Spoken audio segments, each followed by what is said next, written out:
Alors au café pédagogique, on a soutenu dès le début la grande lessive. On a tout de suite pensé que c'était une occasion vraiment inespérée pour l'école et quelque chose à laquelle les communautés scolaires allaient adhérer, que ce soit les enseignants ou les élèves.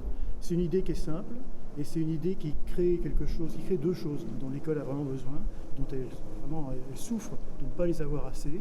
La première chose, c'est l'esprit communautaire. C'est quelque chose qui engage une communauté éducative pour de vrai, qui crée vraiment des vraies équipes.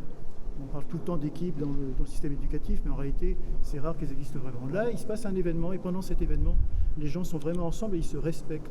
Voilà des choses qui sont quand même très importantes pour l'école.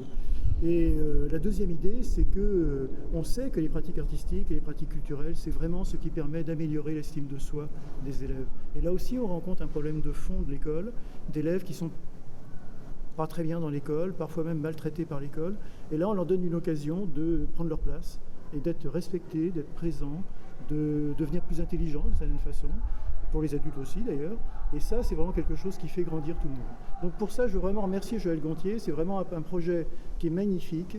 Je suis très heureux du succès qu'il a. Et en tout cas, elle sait qu'elle peut compter sur le café pédagogique pour le soutenir.